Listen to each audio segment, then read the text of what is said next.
que eu quero falar com vocês hoje é sobre o que a gente chama aqui de ciclo virtuoso dos dados. Meu nome é Henrique Portela, sou sócio fundador do iMaps Data Group, que começou há 10 anos atrás com o iMaps Business Intelligence, uma empresa que tem projetos aí entregue em grandes empresas de todo o país, em BI, e também nos Estados Unidos.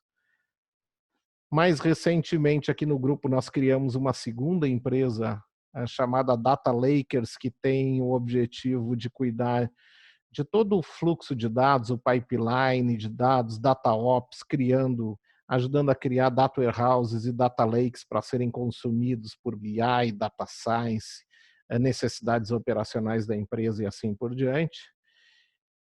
E mais recentemente, ainda nós criamos uma terceira organização onde estão nossos cientistas de dados, denominada For Labs. Essa empresa aqui, ela tem foco na ciência mesmo, em transformar aquela informação toda que sai do BI, que sai dos nossos data lakes, dos nossos data warehouse, em algoritmos para tomada de decisões. Temos uma iniciativa importante também, que é a Data School, que é focada em levar conhecimento e data literacy para a tomada de decisão. E o Data Driven Canvas, que é a nossa metodologia consagrada, criada a princípio para dar vazão aos nossos projetos de Data e Analytics, mas que hoje é uma metodologia aberta, usada por diversas empresas aí do mercado. Nosso objetivo é mudar o mundo com os dados, é para isso que a gente vive, é isso que está por trás aí de todas as nossas iniciativas. E eu convido o site lá, tem uma parte do site para cada uma das nossas empresas, com os nossos diferentes objetivos, e convido vocês todos a visitá-lo. Aqui alguns dos nossos clientes aí pelo Brasil. E eu quero começar essa conversa aqui hoje. Se você está ao vivo aí, levante a mão, por favor. Quem conhece algum projeto de Data e Analytics que não alcançou o objetivo? Gente, geralmente quando a gente pergunta isso aqui, é isso aqui que a gente acaba ouvindo na plateia. A grande maioria das pessoas já passou por grandes projetos de Data e Analytics, que o seu resultado foi frustrante ao final. E quando eu falo não alcançar o objetivo, note que não é o projeto não terminar, não estou falando de não ter entregáveis de software que permitam fazer análise dos dados, de dashboards, de algoritmos. O que eu estou falando é, deu resultado final lá na organização? Eu estou falando de projetos de Data e Analytics no contexto das organizações. Trouxe o resultado esperado, gerou mais receita, diminuiu o custo, reposicionou a empresa, diminuiu riscos. Esse é o ponto importante que a gente quer ao final com o projeto de Data e Analytics, e muitas vezes, embora ele gere resultados de software, ele não gera esse resultado do negócio. É uma realidade de fato, tá? E quando a gente vai estudar essa realidade mais a fundo, e esse estudo não é nosso, aqui eu trago uma pesquisa do Gartner, mas tem vários outros institutos que trazem resultados muito parecidos com esses. O Gartner foi muito feliz aqui em 2018 em localizar e entender que um dos maiores causadores de insucesso em iniciativas de dados é a dificuldade em aceitar mudança cultural. Percebam que eu não estou falando nada de software, eu não estou falando nada de técnica, eu estou falando em pessoas. E se eu pegar aquela segunda causa ali, baixa alfabetização de dados, eu continuo falando em pessoas que não foram alfabetizadas, educadas para tomar decisão baseada em dados. Simplesmente porque isso não era necessário até décadas atrás. A gente não tinha dados disponíveis para que se tomasse decisão baseada em dados.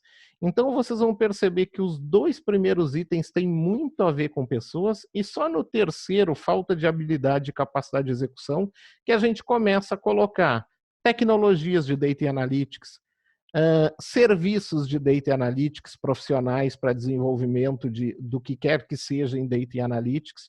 Então a gente pode dividir que aqui entre as três primeiras nós poderíamos dizer que a terceira é Data Analytics, nós estamos chamando de Data Analytics aqui os projetos que envolvem Data Analytics, E a primeira disparada, as duas primeiras juntas estão ligadas a pessoas. Então eu vou começar falando, tá?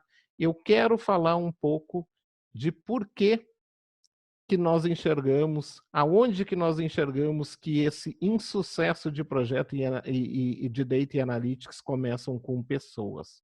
Então, nós estamos vendo aqui que a dificuldade em aceitar a mudança cultural e a baixa alfabetização de dados são as duas principais causas de insucesso de projetos de Data Analytics, e elas estão totalmente ligadas às pessoas, principalmente as pessoas que demandam e vão usar. Claro que também tem a interface com quem vai construir esses algoritmos, esses painéis de visualização de dados e assim por diante. Só depois a gente chega no terceiro, que é a capacidade, a habilidade de construir entregáveis de Data Analytics. Então vamos falar da primeira, vamos falar de pessoas, né? Aonde que pessoas podem gerar causas de insucesso? Vamos começar com o primeiro item, que é muito importante. Eu queria que vocês, com uma caneta e um papel, olhassem para essa minha pergunta aqui e me dissessem: Analytics, na cabeça de vocês, se vocês tivessem que escolher um desses termos só que estão aqui na tela, qual deles é o que mais define Analytics para vocês? Dados, ciência de dados, business intelligence, decisão, Big Data, inteligência artificial. Se vocês tivessem que escolher um só, escolham, por favor. Se possível, escrevam, porque na hora da escrita a gente tem que decidir um deles só, apenas. Gente, eu gostaria que vocês tivessem escolhido essa palavra aqui, decisão. Porque no afã do dia a dia de construir data e analytics dentro das organizações, às vezes a gente esquece para que serve analytics. Analytics serve para que a gente tome decisão melhor. Se no final do dia nós temos uma equipe gigante de pessoas organizando dados, uma equipe gigante de pessoas construindo entregáveis em analytics, e a gente não está tomando uma decisão, se na hora da decisão a gente puxa os dados e não olha para os dados para a tomada de decisão, não valeu nada desse investimento que foi feito. Então, quando a gente está falando de uma organização cujas funções são divididas, e esse é o sucesso de trabalhar em grupo, a gente conseguir que cada um faça o melhor do que conhece para levar um time a conquistar grandes resultados, se no final do dia quem toma a decisão não está tomando decisão baseado nas entregas de quem constrói entregáveis e produtos de dados, a gente não teve sucesso. Então, se tiver que levar uma palavra só, se tiver que levar um conceito só disso que nós estamos falando, analytics igual a decisão. Todo o resto não faz diferença se a gente não está tomando decisão. Existem, se vocês botarem lá procurarem o conceito de analytics, vocês vão achar várias definições, algumas mais rebuscadas, outras mais simples.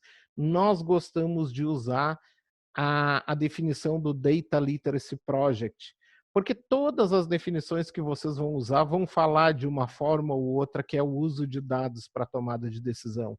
E essa frase aqui, ela é curta e objetiva. Analytics é o uso de dados e informação para tomada de decisão.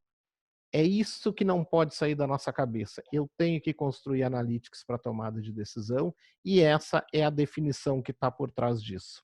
Só para que quem aí não escolheu decisão, tá? É bem normal.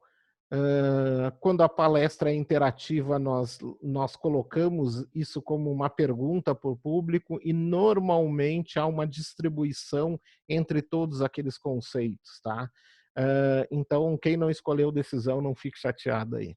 Gente, e quando a gente está falando de decisão, eu quero que vocês entendam o seguinte: nós estamos mexendo na coisa mais importante da organização. Eu não estou falando necessariamente só na decisão estratégica, que tem que se valer de muitos dados, mas nas decisões táticas do dia a dia, inclusive nas decisões operacionais, né? Vamos pensar o Uber hoje, como é que ele funciona, né? Vocês acham que o Analytics do Uber está lá na matriz da Uber?